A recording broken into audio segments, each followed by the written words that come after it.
Fonella, welcome back. In the first section, we talk about self-management. Yeah. And there are 5 pillars of self-management: self-awareness, self-reflection, self-care, self-discipline, and self-accountability. So let's start speaking to self-awareness. Yeah. Self-awareness, Fonella, is being aware of our own strengths, our weaknesses, our emotions, our blind spots, how we are affecting the environment, how the environment is affecting us. And this is a foundation for the other skills we'll be talking in section 2 and later in the book, managing the environment, our emotional intelligence, our social intelligence. It all links from self-awareness. How aware are we of ourselves? Okay, so this is crucial. This is the bedrock. Now, I think one of the strengths of the book is we can dip in and out of it, but it would be really good to start here. Absolutely. Yeah, and the structure of the book, which I absolutely love, by the way, is you have a quotation, you have a photo, not a photograph, a picture that you have commissioned, and you have some information, and then reflective awareness and reflective leaps to action. So, Fonella, as a physician, as a consultant in internal medicine, my brain works in a kind of a binary way. Okay. So, I make diagnosis. Yeah. And I manage the patient. Okay. So I collect all the information, symptoms, patient's history, all the medical records, all the data gathering, and then make a diagnosis. Yeah. And then how to manage this particular patient. Now, in the structure of the book, in every chapter, what I've done is, how do you understand whether you have that skill well developed or not?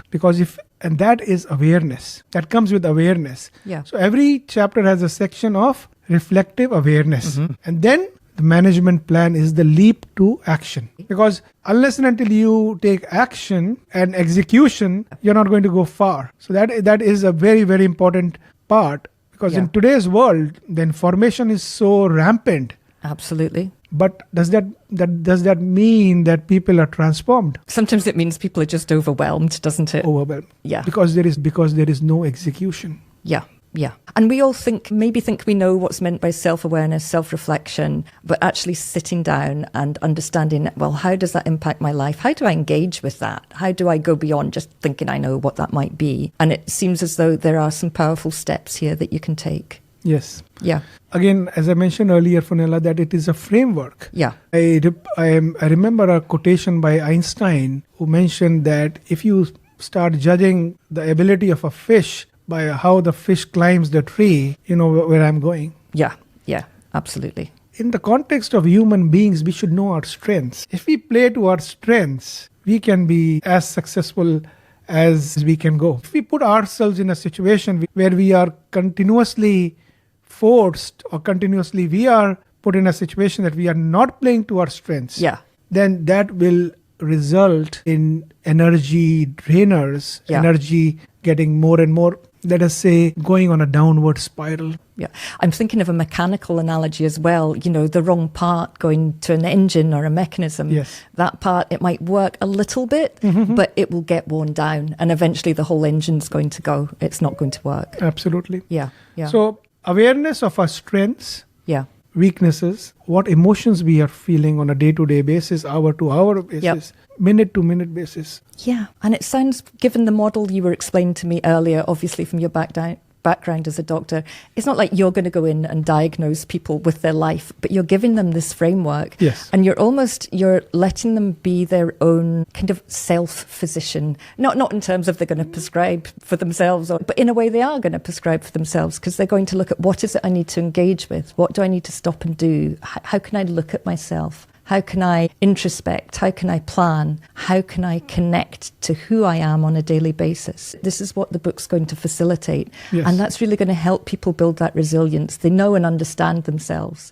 That they're not that part that's just been eroded in the engine. They're not boiling themselves alive. They're doing something else. And that's a very exciting path, because along the way we've got some amazing things in there. We've got creative innovation, and we've just got all the human potential, all the things that people can do and be. Absolutely, you're spot on, Fonella. Yeah. I'll add one more thing to it, that none of us can have strengths in all areas of our life. Of course. I might have great strengths being a doctor, and I might not have that great strengths in fitness or exercising or running. Yeah. if something is important to me Yeah. and is not my strength, Yeah. then I have to put structures Yes. around it. Sure. Like external structures of having some kind of accountability buddy or coaches or mentors. Yes. And that is also being aware of your strengths, Yeah. also makes you aware of your not so good strengths or Yeah. your weaknesses, which are lower down. So I've recommended Clifton Strengths Analysis. Yeah. And for values, I've suggested the DiMartini value determination process. So if you do that, I'm sure there will be others out Yes, there in of the course. market as Yeah. well. Find what suits you. So whatever suits the person, but the key is knowing yourself. Absolutely. So this is really foundational, Yeah. because if you know that you are not in the right environment, Yeah. no amount of skill Yeah. is going to help in the long run, at least to kind of thrive in an environment. For sure. For sure. And I know also in there you have a self-care section, which is helping us to look at, well, how can we just support ourselves daily? We're embodied beings. It's not all about what goes on in our head and those two things, what goes on in the head, what's happening in the rest of the body. It's so interconnected.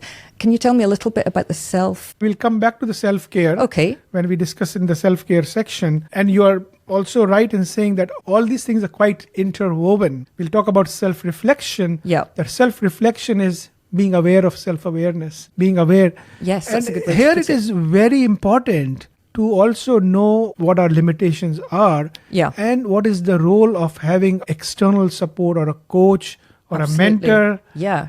to provide that extra support. Yes. Yes, because I know mentorship and coaching is mentioned throughout the book. And if we look at the picture there, you have a person standing in the background. that happens to be me. Yeah. That's one of the cameo appearances I've given Yeah, I in the love book. So as you can see that I'm looking into the mirror and I'm seeing what are my strengths, what are my weaknesses, what are the emotions I'm feeling on a day-to-day basis, what is my energy levels, what are my blind spots. Yeah. Yeah, we have the And mirror being there's held a up. coach. You have been one of the coaches. Yeah. And what I know, sometimes people don't want to hear about their blind spots. But I tell my coach or coaches in the past that I want to hear the reality Yeah, yeah, so that I can bring those changes. yeah. Yes, because otherwise what's the point? Otherwise, How can what's you the move point? forward if you don't have the whole picture? Absolutely. Yeah. Absolutely. Yeah, and it's really interesting. It reminds me of being at the hairdressers, that part at the end where they show you what's going on at the back. Do Exactly. you like it? Do you need it to change? What do you need? What do Sometimes you might require? not like it. It's ugly. Yeah. But you got to accept all parts of yourself. Yeah, yeah, absolutely. So we will talk about how self-awareness links into the other things. We'll talk about how it links to emotional intelligence, to social intelligence. It will link into the other areas, how it helps you to manage the environment when the environment is becoming challenging in terms of conflict management, conflict resolution, in terms of being aware of your own values, whether the environment is serving you in your values. So we will take a step-by-step approach there, Funela. But for now, thank you very much for going through this section with me. I think we have laid a good foundation. We will now go to self-reflection and look forward to seeing you there. If you enjoyed today's episode, we'd greatly appreciate it if you could leave a 5-star review, a like, or subscribe on Apple, Spotify, or wherever you listen to your podcasts. Your support helps us reach more people looking to transform their stress into new comfort. We'd love to hear your thoughts, so don't forget to comment and share. For more tips and updates, please be sure to check out our social media links in the description box below. We can't wait to have you with us next time as we continue this journey towards turning stress into resilience. Remember, it's not the stress itself, but how we rise above it that defines our strength. So stay resilient and keep thriving, and we will see you next time.